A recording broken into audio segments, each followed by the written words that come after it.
Okay, so first we're still waiting on any more just little trickles of information about Damar Hamlin. Um, all we know right now is that he can breathe, yeah, he can breathe with 50%, or I guess use oxygen 50, whatever. There's the report that I don't know exactly how to say it because I'm not a doctor, but he basically doesn't need the ventilator 100% of the time. So that's a good thing. That's what I've seen people say. It's a good thing. So, you know, that's good on him. Slow. Again, we don't know how long this is gonna. I don't know how long it's gonna take. I don't. Again, I'm not a doctor. I don't know this stuff. But it's if people are saying it's good, it seems like it's good. So, you know, I'm happy for that. Hopefully, we continue going in the right direction there. And then it's hard to do this, but I have stuff I want to do today. I have stuff I want to do this week for football. And I gotta do it. As weird as it is, I can't sit and wait for forever. So I want to do this one here. What I'm going to end up doing is my predictions for this week, which I haven't even recorded yet. Because I was waiting on, word about the, what would happen with the game. And I'm like, well, I can at least get my predictions up. Tomorrow, what I might do is I might just kind of put up my recap for weeks 17. Might just put that up tomorrow and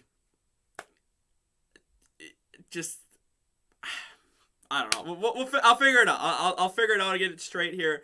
But it's already Wednesday, so we got games on Saturday this week, so we're not that far away from I think it's the Chiefs and the Raiders. Why that game? First of all, why that game? Like, why?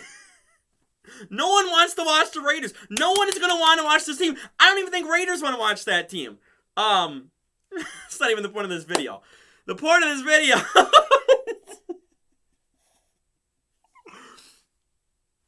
The point of this video here, as we're 2.5 minutes in, I want to talk about what's at stake here for the Packers and Lions on Sunday night. Now, people are crying and upset because, Seattle plays at, I think it's like 1 or 4, 1 or 3, or I guess noon or 3, whatever time it is. They play before Lions and Packers. People are upset, about that. And if Seattle wins, Lions are eliminated. And I get that. I do understand that. But who's I forget who the Titans QB is. Do we really want to watch that end the season for, it's like a third stringer? Go up against Jacksonville? Do we really want to watch that? I don't think we do. I don't think anyone does. And there's not too much else at stake because it's basically, the NFC is basically just the 7th seed. Like, everything else is basically locked up. And the AFC, it's again, the 4th seed here, the AFC title, and then there's, I think it's the 7th seed as well. Now, maybe some of that can change, but there's not too many spots left, and there's not like, we're not going to put the Texans on prime time, or the Bears or something like that. So, there's not too many games here to really pick and choose. And again, the NFL, I don't even think the NFL wants to, again, it's a Josh Dobbs or whatever. They don't even, I'm pretty sure they want to put him on prime time. It's like, it's Jags and Titans. Like, you have the Packers, which is, one of the bigger, I was going to say revenue, but they're probably not one of the bigger revenues, are they? But they're on TV a lot. They're on prime time slots a lot, game of the week slots a lot. So, I mean, I get it, but I mean, like, they don't really care about Jacksonville. They don't really care about Tennessee. Like, and you have Aaron Rodgers, and anyone, like, this season could be it for him. Like, we don't know. So imagine having Aaron Rodgers close the regular season. So that's how I kind of see it, is like, hey, like, people are upset about this, but if you break it down bit by bit, it's like, yeah, okay, I see why they went with Lions and Packers. But at the same time, I also understand Seahawk fans. I also understand why they're like, why are we before them? Because, if we win, Lions are eliminated, and then what do they have to play for? And if we lose, I mean, then you're like, okay, well, it's winning your win for both teams. So, like, I understand that, Seattle's waiting there. They have to wait till, 10 o'clock at night. Well, I guess it's probably like 8 o'clock by the time the game gets over. Or maybe like 9 o'clock. But I understand that. Like, there's a part of it where it's like, okay, well, now we have to wait a couple more hours to see, do we make the playoffs? Do we not make the playoffs? But at the same time, like, you have is it the third pick? I think it's the third pick. Can't really see my fingers. So, like, I don't know. Like, you're fine. You can have, like, a mid-round, because I don't think you're making it past the wild card. Let's be real. Let's be real. Are the Lions, the Packers, or the Seahawks going to make it past the first, or the wild card round, the first round of the playoffs? Probably not. Probably not. So, you're going to have a mid-round pick. You're going to have the top 3 pick. I believe they're number 3. I believe they are. So, I wouldn't be complaining if I was a Seahawks fan, because, like, Denver's giving you whatever you wanted, essentially. And again, unless you wanted, some guy in, 1 and 2 take it, but, yeah, so, again, there's that part of it where, what's at stake is, it might be meaningless for the Lions, but it also could be very meaningful, and it's very weird. Like, I understand it. It's very weird how they did that. But for the Packers, either way, winning you're in. You have the tiebreaker. It's I believe it's the conference tiebreaker over the Seahawks if you win against the Lions on Sunday night. So, winning you're in. You beat the Lions, and, Seahawks lost. Well, yes, Lions have a chance, but they lost on Sunday night, then you're in. Seahawks won, Lions, and then, you beat the Lions, you're good to go either way. So, what's at stake is, again, win and you're in. You can go to the playoffs when I would say probably a lot of the myself included, I'm gonna throw myself in this ring too. A lot of us thought, hey, there's no way, we're 4-8, whatever, let's start thinking about draft. Let's start thinking about what we can do here. Jordan Love, are we going to get to see him at the end of the year? And then they started going on a winning streak, and suddenly we're 8-8, and suddenly we have a chance. Everything fell our way. You beat Miami on Christmas Day. Hardest game left, in my opinion. You beat the Rams before that. That was like, okay, well, you got yourself set up. It's Baker Mayfield coming to Lambeau. You did it. And then again, you had Dolphins and Vikings. You handled the Vikings. And I think that's a lot of, it's a rival, a lot of shit talking, a lot of, people like, this was the game. Like, this is a game where, this Packers team is like, okay, well, it's time to prove, was week 1 a fluke or not? And our defense said, you know what? Fuck you, Vikings. Fuck you, Minnesota. We're still the Green Bay Packers. We still have a good defense without Rashawn Gary, Eric Stokes, all these people that are out. We're still good. No Devontae Adams. We still fucking own you. And let's throw hands right now. And they threw more than hands because they got every single hand in there, and the Vikings got nothing. Till the very end, when the game was over, then it's like, oh, two garbage time touchdowns. Okay, like, but you handled the Vikings, took care of business down in Miami, and now it's, hey, you're at home. You have your fans there. You have, crowd advantage. I know some people don't think it's a real thing, but it's a real thing. It's a real thing. You have the Lions coming to town, who they allowed 9 points. That, at the time, they were one of the worst, I believe it was defenses. I think they were 31st or 32nd going in that game. They allowed 9 points. So I think this is another week of, hey, you know what? Fuck you. We're going to put up more than 9 points this time, and your bitch ass better be ready for these hands too. So I'm expecting a fight out of them. I'm hoping for a fight out of them.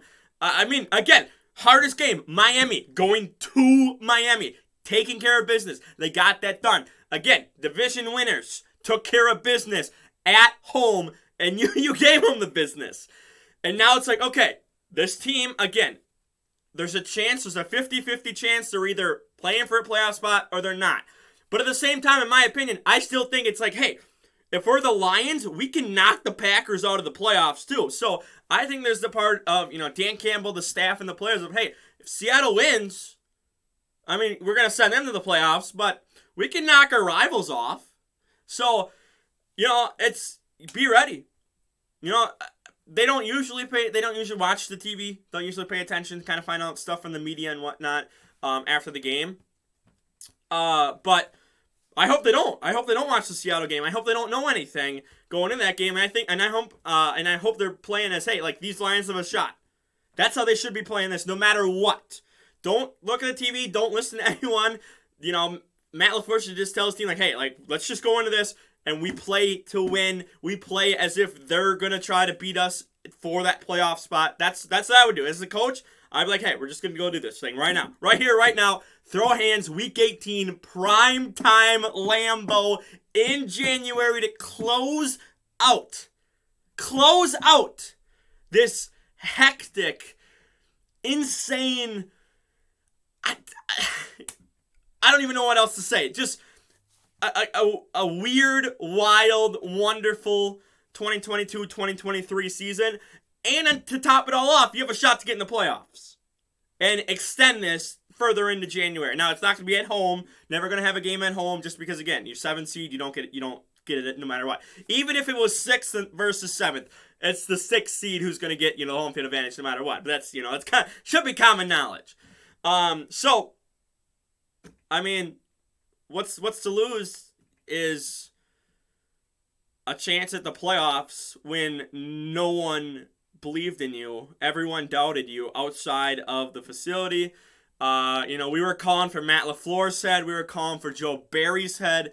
We were calling, Davante Adams lost that trade. Or won that trade. Excuse me. Sorry.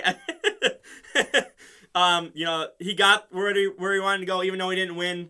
They didn't make the playoffs either, but, he won the trade, got out of there. And that's what we were thinking just a month ago. Month and a half ago. There we go. That's it for Rodgers. Window closes. Gonna lose a whole bunch of players. And now we're sitting in Week 18. It's like, is Rodgers gone? Is he really gone? And, with the Caps, we'll figure it out. I don't want to do anything until the offseason. We'll wait till after the Super Bowl and whatnot. But this offseason is going to be crazy. And if you make a run in the playoffs, it might be even crazier because it says, hey, we had 2 rookies, a bunch of inexperienced guys, a bunch of people who just coming in this year, as 2 rookie wide receivers. Did I say 2 rookies? 2 rookie wide receivers. You had a whole bunch of rookies on defense, had a whole bunch of, players you brought back for a second time you didn't think were there. It's like, what happens now? Who's going to come back? Who wants to leave when you just made a playoff run and everyone before the season was like, oh, this offense is going to stink. They're going to be so bad. And the offense, they're not clicking, but they're not bad right now either. And our defense, again, no Rashawn Gary, no Eric Stokes, who I think would have taken a big leap if he was healthy this year. Same with Rashawn Gary. Again, he's one of the best edge rushers in the league, in my opinion. So, what's at stake is not only, this year, but if you do make a playoff run, what are the players going to think? Again, you're going to have 2 rookie wide receivers. Okay, well, they get another offseason under the belt. Dobbs again, Watson. How much of a step are they going to take? So, I'm looking at this as I'm going all in. I'm pushing all my chips in, and I'm hoping for a win. This isn't your hardest game. This wasn't your hardest game on the end, post-bye on the end of the year schedule here. But it's not going to be the easiest. If you expect it to be the same old Lions, this is not the same old Lions. I love Dan Campbell. I think he's a great coach. I think he's in Detroit. I think, he probably will be there for a while. Get a couple more pieces, maybe a better QB, and you're off to the races and you're contending for the NFC. And again, this year, it's an NFC. It's a weakened NFC. It's a bad NFC. Tom Brady, again, falling off just like Aaron Rodgers has this year. Now, he had some off-the-field stuff, which we don't even talk about. Eagles, again, they were in probably the toughest division. You only lost, when everything mattered, because, again, well, I guess technically it still does matter because it can still, lose the 1 seed. But the Commanders was like the worst loss here. Like yes, the Cowboys had a backup the first time. You had a backup the second time, but you're in control of your own destiny to get the 1 seed here in Week 18. So. Who expected? I mean, I kind of did expect the Eagles, but who expected the whole NFC at one point, or NFC East at one point, to be in the playoffs? No one before the season was saying, "Oh, Giants and Commanders are going to both be in the playoff picture" until late in the season. So, like, you have those teams. You had again the South was pretty much just the Bucks. You had the West. San Francisco came out of nowhere. Seattle. No one saw Seattle make it this far. They're 7th seed right now heading into Week 18. No one expected that. It's like, oh, they're going to be a top 5, probably top 3 draft pick. Just got rid of, a franchise QB. And they did the right fucking move by moving on from Russell Wilson. And Geno Smith is looking just like Russell Wilson right now. No one saw that coming. The Rams just dive bombed and suicided this year after going all in for fuck those picks, going all in for a Super Bowl last year, getting injuries. Matthew Stafford, there's reports he might never play again. Cooper Kupp again got injured. Aaron Donald injured. He might retire. Like, there's so many teams like, oh, you're coming in this season, they're going to be good. I had the Chargers being very good because they stacked their team, and now they're on the lower side here of the AFC. But NFC wise, like teams. A lot of teams that a lot of us didn't really think were going to do well are doing well. And I had the Lions being 2 or 3 years down the line, and they'll be contenders. I didn't see them being a contender this year. This year, right now, I did not see that. So maybe some people did. But I knew, coming into the season, I'm like, Dan Campbell's going to, figure out some stuff. You got Aiden Hutchinson and whatnot. But they're looking pretty good. So, week in NFC, and I mean... This is the time where it's like you get in the dance. You're 0-0. Whatever happens. Like I truthfully believe any team from the NFC can make the Super Bowl. I think any day or any given Sunday, Eagles can have a bad day, fall off. Vikings have shown they're pretty fluky at times. I mean, you lost 40-3 to the Cowboys, but you came back 33-0 against the Colts, which again aren't a playoff team, but. Stuff like that. Niners almost lost, was it Jarrett Stidham and the Raiders? And then the Bucks are just looking bad. Again, Cowboys lost to the Packers, are beating up teams like Minnesota. And who's it? The Giants are in 6th. And the Giants, I mean, you have a good day, you can beat anyone. Again, so I think no matter Seahawks, Packers, Lions, I do think, Giants and whoever's in 7th gets eliminated in the wild card. But any given Sunday, anything can happen, especially this year. If you've been watching football this year, the Packers, the Lions, and the Seahawks could make it to the Super Bowl. Like, they probably lose to the Bills or the Bengals or the Chiefs. But the NFC is so weird. It's so unpredictable that, again, if my Packers sneak in, who's to say they can't beat the Niners? They can't beat the Vikings. They can't beat the Eagles. They can't beat the Cowboys. Who's to say that? So, that's it. This is got 2.5 minutes. Got into that and kind of rambled on a little bit in there in the middle. But this is what's at stake. The future's at stake because, again, you make a playoff run. Let's say you make it to the division round or something. Maybe people are going to want to stay before when it's 4-8, it's like, okay, well, maybe people are just, we're going to have just everyone trickle out and leave. But I don't know. So the off season is going to be weird. The rest of this year is going to be weird. Who knows what's going to happen on defense with, defensive coordinator next year. So for now, like the video, share the video around, don't forget to subscribe. And again, we'll see. We'll see what happens Sunday. Prime time, last game of the regular season. And I'm out of here. Peace.